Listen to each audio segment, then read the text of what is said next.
Glória a Deus. Só da igreja com a paz do Senhor Jesus. Amém. Sem perca de tempo, abram as vossas Bíblias em Hebreus 4.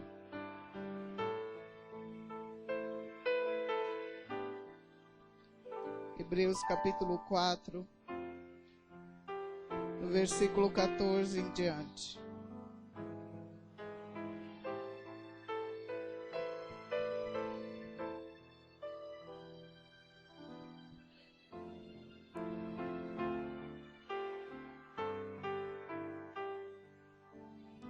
Hebreus 4,14 diz assim: visto que temos um grande sumo sacerdote, Jesus, Filho de Deus, que penetrou nos céus, retenhamos firmemente a nossa confissão, porque não temos um sumo sacerdote que não possa compadecer-se das nossas fraquezas, porém um que, como nós, em tudo foi tentado, mas sem pecado.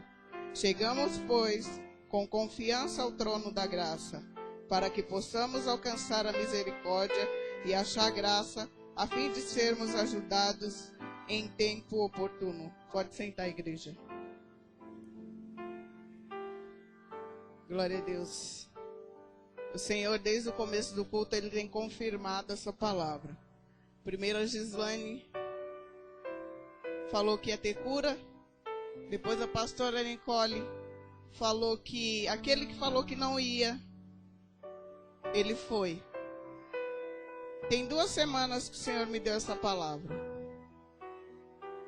Eu cheguei do monte, ele foi me dando a palavra, eu falei: Senhor, eu vou anotar, porque senão eu vou esquecer. E eu anotei tudo. Tudo que o Senhor falou, sem nenhum ponto, sem faltar uma vírgula. E quero que a igreja saiba que antes de chegar até vocês, essa palavra chegou para mim. Antes de eu passar para vocês, essa palavra chegou até mim para curar o meu interior primeiro. Amém? Bom, a palavra do Senhor falou que para nós chegarmos até o trono da graça. Vamos entrar na presença do Senhor hoje e falar com Ele com confiança.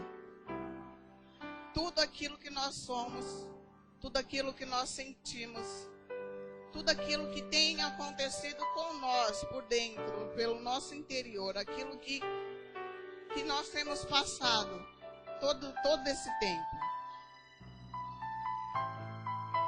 Que nós não venhamos ser como aquele publicano que chegou na presença do Senhor e começou a falar: Senhor, eu sou bom. Senhor, eu sou isso, eu sou aquilo. Eu dou o dízimo. E apontou para o publicano e falou: eu não sou pecador como ele. A confiança que o Senhor quer hoje não é essa. A confiança que o Senhor quer que nós entramos hoje é aquela do publicano. Senhor, eu sou pecador. Senhor, eu sou ruim. Senhor, eu não presto. É essa daí. Porque não foi do fariseu que o Senhor ouviu, mas sim a oração do publicano. E o Senhor foi falando comigo. Porque eu, alguns dias atrás, eu estava como fariseu. Eu sentava ali no canto e todo aquele sentimento ruim eu fui deixando crescer. Até que a pastora Meire fez essa campanha às 5 da manhã. E nós começamos a orar. E quando eu cheguei, Deus começou a falar comigo nessa palavra. E Ele começou a mostrar quem eu era verdadeiramente. Nós precisamos falar quem nós somos para Deus. O que nós estamos sentindo. Em Mateus 7, do 1 ao 5 fala isso. Que nós venhamos estar na presença do Senhor verdadeiramente. E Ele fala assim em Mateus 7, que nós não devemos julgar o nosso irmão, porque com a mesma medida que julgarmos, seremos julgados. Aquele fariseu, ele julgou o publicano. E eu tenho certeza que quando ele saiu dali, ele foi julgado do mesmo jeito. Porque sempre, quando nós apontamos um dedo, tem 3 apontados para nós. Então, em Mateus 7 fala isso, que nós não devemos julgar o nosso irmão por nada que ele tem feito. Porque ele vai chegar até o Senhor e ele vai dar conta daquilo que ele tem feito. E se nós julgarmos, nós seremos julgados do mesmo jeito. Eu estava conversando esses dias, eu não lembro com quem. E eu falei assim para a irmã: um dia eu julguei uma pessoa na igreja. Só que eu julguei pelas costas. E aí passou um tempo, quando eu vim para o meio, quando eu vim fazer a obra, eu fui julgada aqui na frente. Então eu falei para essa pessoa que nós não venhamos olhar mais o erro do nosso irmão. Nós não venhamos falar. Porque eu falei pelas costas, mas falaram para mim na minha frente. Tudo que eu falei dessa irmã, a outra pessoa falou de mim. Então, o Senhor hoje fala que nós devemos entrar no trono da graça, mas não para mostrar qualidades que nós não temos, e sim mostrar aquilo que nós somos verdadeiramente.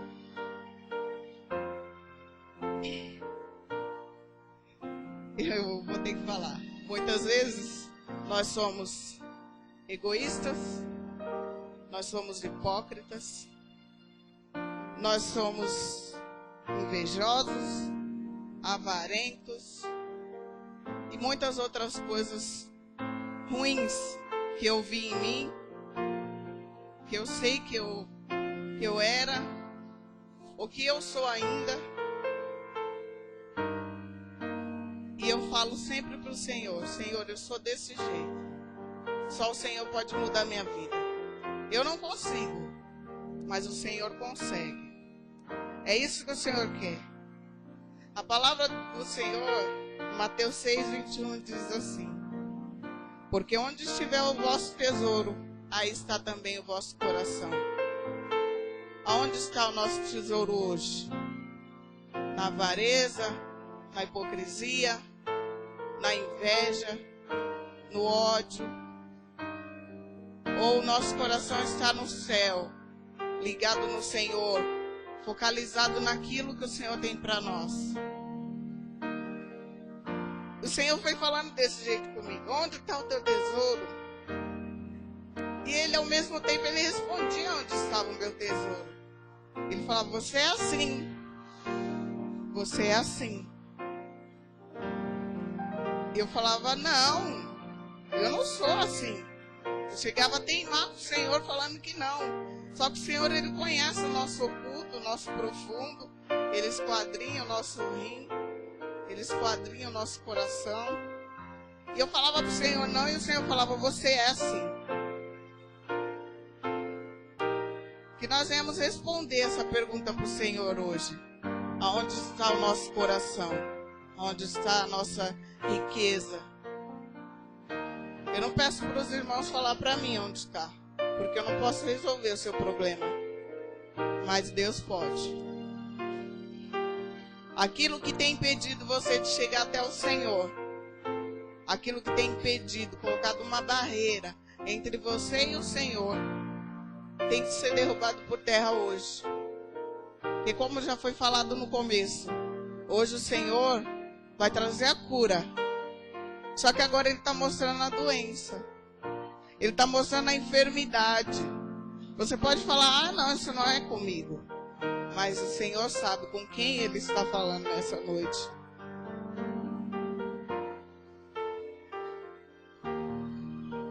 O primeiro passo foi esse: detectar a doença. O segundo passo é confessar para o Senhor o que nós somos. E depois vem a cura. 1 Coríntios 12, do 12 ao 28, diz assim: Cristo, eu vou ler com a linguagem de hoje, que é para a igreja entender bem o que o Senhor quer falar, amém? Cristo é como um corpo. o qual tem muitas partes, e todas as partes, mesmo sendo muitas, formam um só corpo. Assim também todos nós, judeus e não judeus, escravos e livres, fomos batizados pelo mesmo Espírito para formar um só corpo. E a todos nós foi dado de beber do mesmo Espírito, pois o corpo não é feito de uma só parte, mas de muitas. Se o pé disser, já que não sou mão, não sou do corpo, nem por isso deixa de ser do corpo. Se o ouvido disser, já que não sou olho, não sou do corpo, nem por isso deixa de ser corpo. Se o corpo todo fosse olho, como poderíamos ouvir? E se o corpo todo fosse ouvido, como poderíamos cheirar? Assim Deus colocou cada parte diferente do corpo, conforme Ele quis. Se o corpo todo fosse uma parte só, não existiria o corpo. De fato, existem muitas partes, mas um só corpo. Portanto, o olho não pode dizer para a mão, eu não preciso de você. E a cabeça não pode dizer aos pés, não preciso de você. O fato é que as partes do corpo que parecem ser mais fracas são as mais necessárias.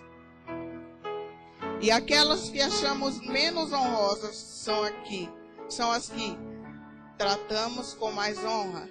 E a parte que parece ser feia recebe um cuidado especial, que as outras mais bonitas não precisam. Foi assim que Deus fez o corpo, dando mais honra às partes, menos honra, dando mais honras a algumas partes e menos honras às outras. Desse modo não existe divisão no corpo, mas todas as suas partes têm o mesmo interesse, umas pelas outras. Se uma parte sofre, todas as outras sofrem com ela. Se uma é elogiada, todas as outras se alegram com ela. Pois bem, vocês são o corpo de Cristo e cada um é uma parte desse corpo. Na igreja, Deus pôs tudo no seu lugar. Quando o Senhor falava comigo nessa palavra, eu fiquei um tempo achando que eu não era mais necessária. E aí Ele começou a falar comigo nessa palavra. Vocês são um corpo. Não tem como cada um de vocês falar que não é necessário no meio da igreja. Cada um tem uma função. Se você não tem a mão, como que você vai pegar as coisas? Se você não tem um pé, como que você vai andar?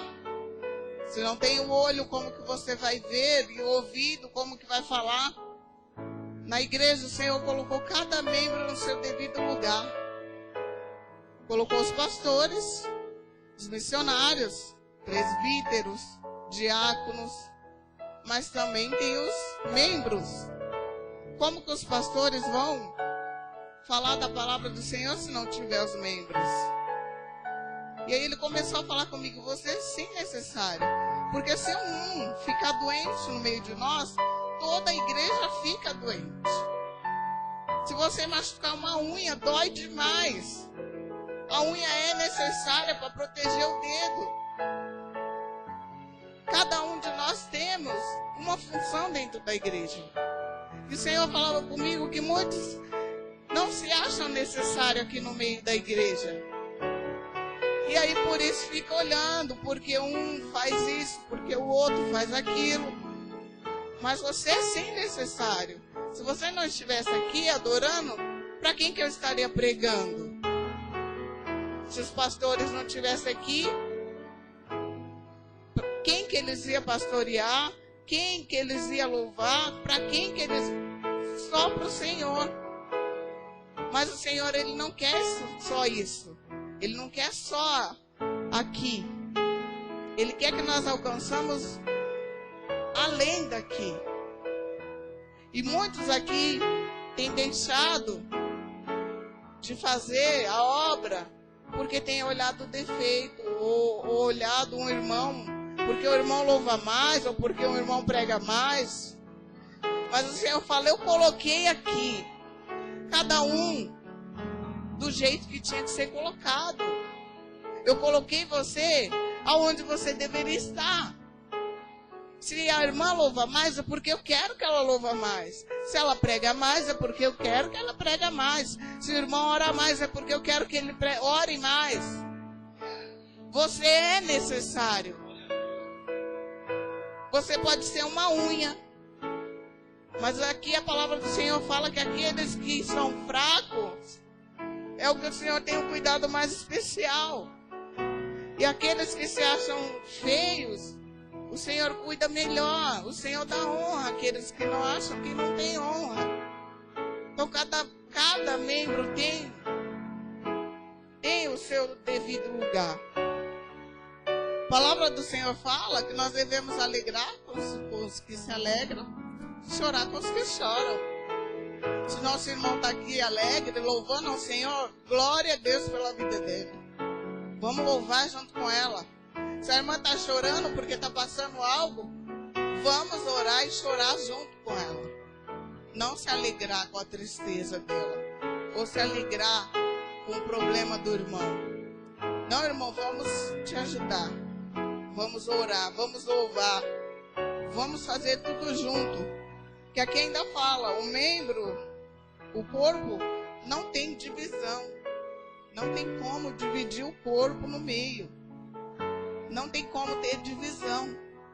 Porque a divisão, ela traz a enfermidade. Ela traz a doença. Se algo no nosso corpo ficar doente, o corpo inteiro fica. Alguém aqui já teve, a maioria aqui teve gripe, todos nós tivemos. E quando nós ficamos com gripe, o corpo inteiro dói. Nós só queremos cama. É aí que está a enfermidade espiritual. Quando nós deixamos levar por isso, nós ficamos enfermos. Enfermos espiritualmente, porque nós estamos olhando o problema do irmão, o defeito do irmão, não temos olhado para a cabeça, para Cristo. Ele que está comandando a nossa vida, a nossa igreja. Nós temos olhado muito para os outros, esquecendo o que o Senhor tem para nós.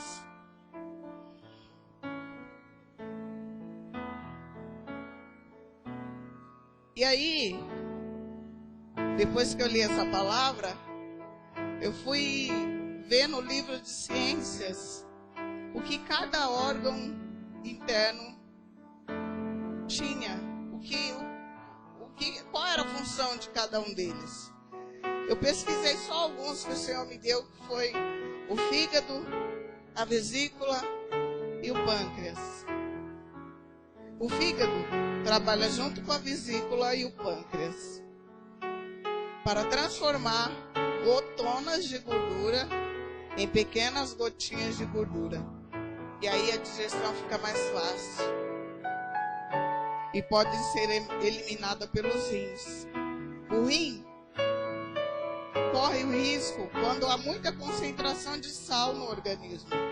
E ele avisa o sistema nervoso para fazer a pessoa sentir sede, beber mais água. E também o rim, ele filtra o sangue. O pulmão é responsável para transformar o ar que respiramos contaminado com gases tóxicos em puro oxigênio. E o coração serve para bombear o sangue para todo o corpo. O cérebro comanda todo o corpo. O intestino lança tudo que não presta para fora. Ele absorve as vitaminas que o corpo precisa. O coração é o Espírito Santo que bombeia a vida para toda a igreja. O Espírito Santo que deve comandar o nosso ritmo, que deve nos dar o jeito certo de seguir. Não sei se vocês já viram Mas o coração, quando ele bombeia, o sangue ele vai pelo corpo inteiro até a ponta do pé.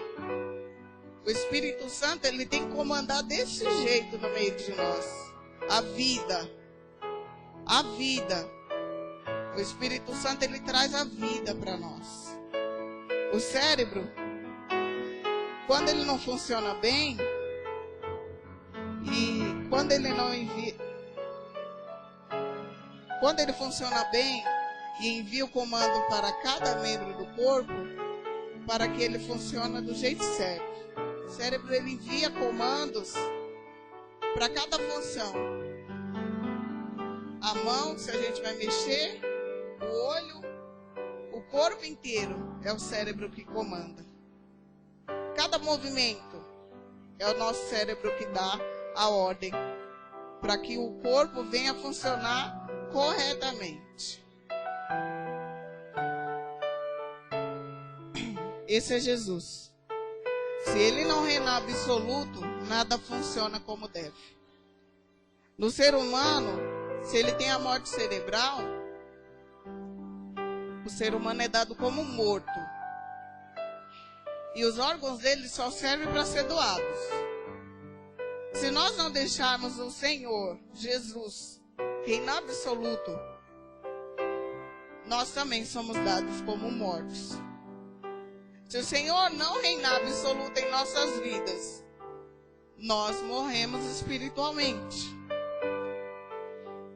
A cabeça é Cristo, e se Cristo está enviando mensagens, a igreja não funciona também, está morta. O Senhor avisa, se nós não obedecermos, nós estamos mortos espirituais. O pulmão, o Espírito Santo que transforma o ar poluído em ar puro. Ele transforma tudo que está em nós, poluído, em ar puro. Só Ele purifica do pecado, da justiça e do juízo vindouro.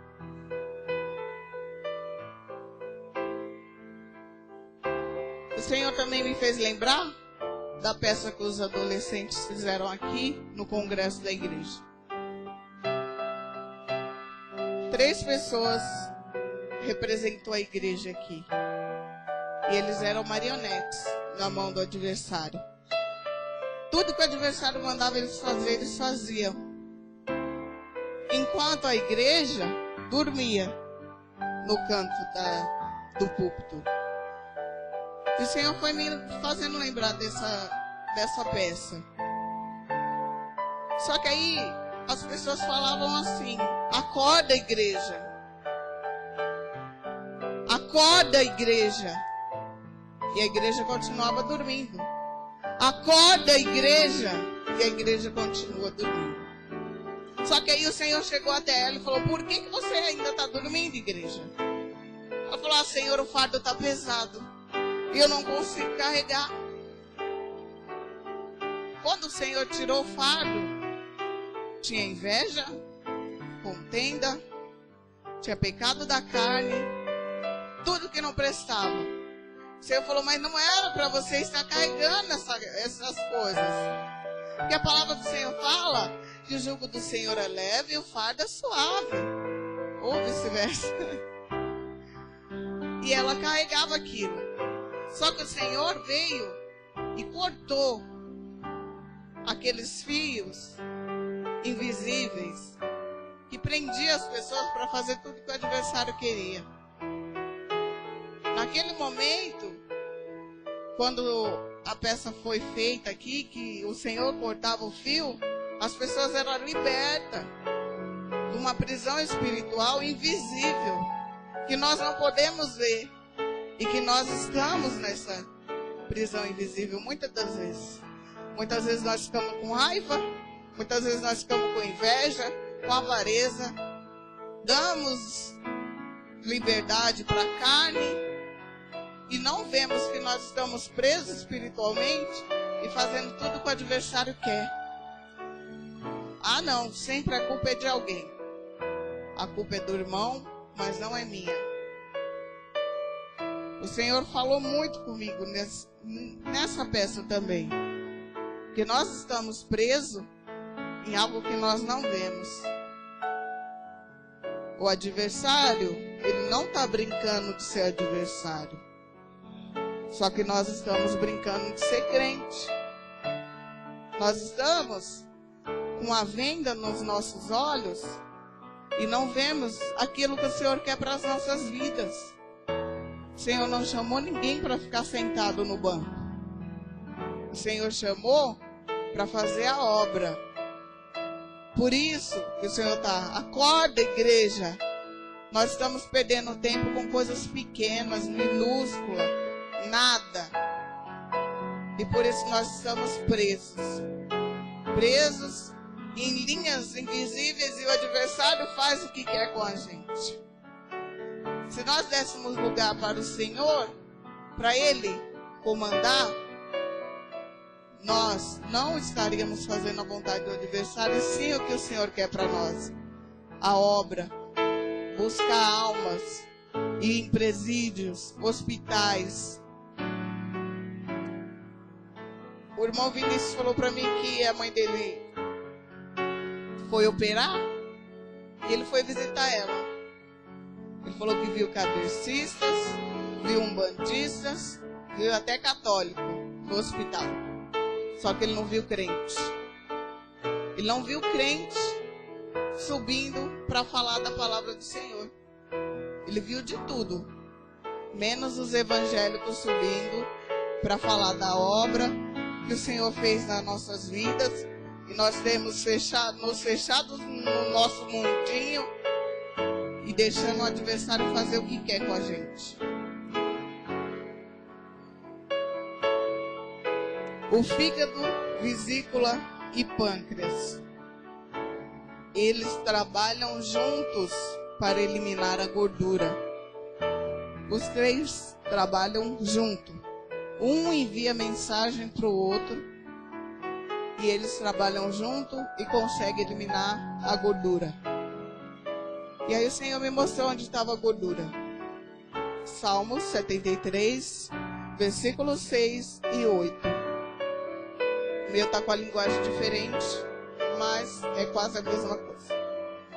Por isso, usam o orgulho como se fosse um colar e a violência como uma capa.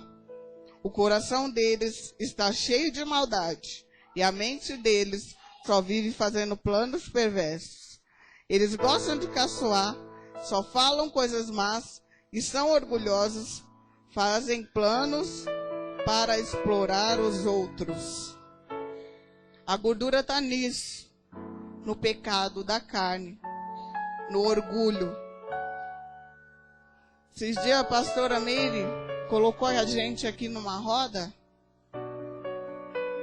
e ela começou a falar frente a frente com cada uma de nós. Por que que você tem deixado de fazer a obra? Por causa de alguém ou por causa do quê? E ali nós começamos a confessar para ela o nosso problema, o que tem nos feito parar. O que te faz parar hoje? E nós começamos a falar isso. Ali naquele momento, a gordura começou a sair. Porque foi confessado. Porque estava todo mundo junto. Todo mundo falando o que estava sentindo. Porque quando nós falamos, o inimigo ele perde a força. Quando nós guardamos, o inimigo ele ganha a força. E quando ela fez aquilo, foi como se nós saíssemos daqui sem bagagem nenhuma. Nós estávamos carregando fardos que não eram nossos. Nós estávamos pendurando o nosso orgulho como um colar. Nós estávamos nos achando melhor que o nosso irmão. Cada um falou uma coisa. E não foi fácil, igreja, gente, confessar um para o outro o que estava sentindo de cada um. Porque ali, como nós andamos muito junto, o adversário ele trabalha. E aí uma fica com raiva da outra sem saber o porquê. Uma fica com inveja, a outra fica com raiva, a outra fica... Cada uma tem um sentimento que o adversário vai lançando e a gente sem perceber vai deixando criar raiz. E quando ela fez isso, o Senhor arrancou assim, ó, com a mão. E a união voltou no meio de nós. O Senhor tem falado para nós arrancar a gordura.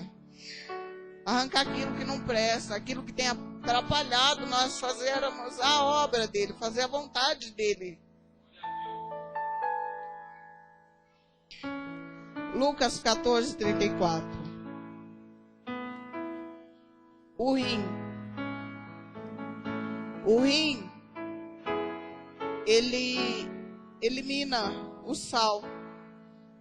Ele manda mensagem para o cérebro, o sistema nervoso. E ali o sistema nervoso faz com que nós sentimos sede, para nós beber mais água, para que o sal que nós temos, que nós comemos no dia, seja eliminado na urina.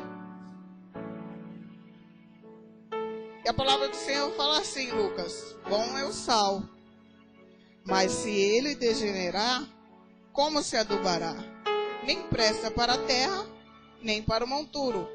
Lança-no fora. Quem tem ouvidos, ouça. Mateus 5,13. Vós sois o sal da terra.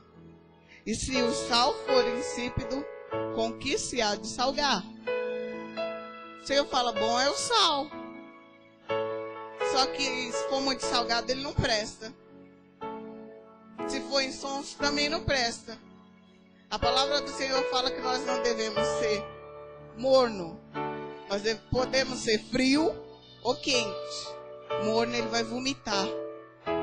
Então, o sal, nós temos que ser, como a pastora Meire fala, temperados. No ponto certo. Nem muito salgado, nem muito sem sal.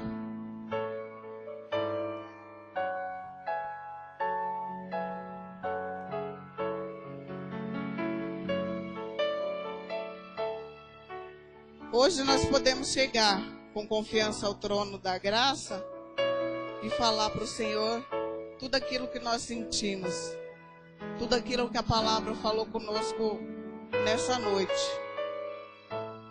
Filipenses 4, já estou terminando, 8 e 9 fala assim: quanto ao mais, irmãos, tudo que é verdadeiro, tudo que é honesto, tudo que é justo, tudo que é puro, tudo que é amável, tudo que é de boa fama, se há algum louvor nisso, pensai. O que também aprendeste e recebestes, e ouviste, e vistes em mim, isso fazei, e o Deus de paz será convosco. O Senhor, Ele mostrou a enfermidade. O segundo passo era confessar, para que nós venhamos ser curados. E agora Ele está mostrando a cura. Tudo que for bom, honesto, puro, amável, em tudo isso pensai. E o que ouvistes, o Senhor fala, e vistes em mim, isso fizeste. Tudo que for bom, nós devemos pensar. E tudo que nós vemos no Senhor é para nós fazermos. Não o que o irmão está fazendo. Não o que as missionárias, presbíteros, diáconos estão fazendo, não. O Senhor fala, tudo que vistes em mim, isso fazei. Ah, Senhor, mas a prova é grande, eu não aguento, a situação é difícil. 1 Coríntios 10, 13. Não há tentação senão humana. Em Gálatas 5 fala certinho quais são as obras da carne. Se você quiser saber quais, Gálatas 5,16, que é para você não errar. Em Lucas 22, 27, os discípulos do Senhor, o Senhor perguntou para eles, quem é o maior? Quem está à mesa ou quem serve? Aí eles falaram, óbvio, né, Senhor, é quem está à mesa. O Senhor falou, não. é quem serve. Eu, porém, entre vós, sou como aquele que serve. Então nós temos que ser como o Senhor. Servos, fiéis, verdadeiros.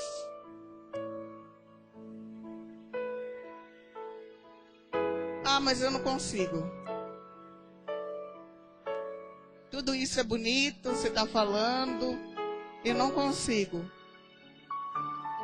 Paulo também falou isso. Em Romanos 7, 14 ao 21, ele fala assim: aquilo que quero não faço, e aquilo que não quero, isso eu faço. Só que nós temos alguém que pode fazer isso por nós. Nós somos carne, nós somos humanos. Nós não conseguimos mesmo sozinho. Só com a ajuda do Senhor.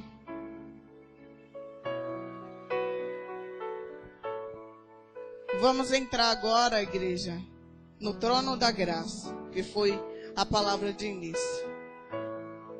Quero chamar a Tabata e a Ágata para louvar comigo, enquanto a igreja se levanta e entra de cabeça no trono da graça. Agora você vai falar um particular com Deus, você e Deus, e falar: Senhor, eu sou desse jeitinho.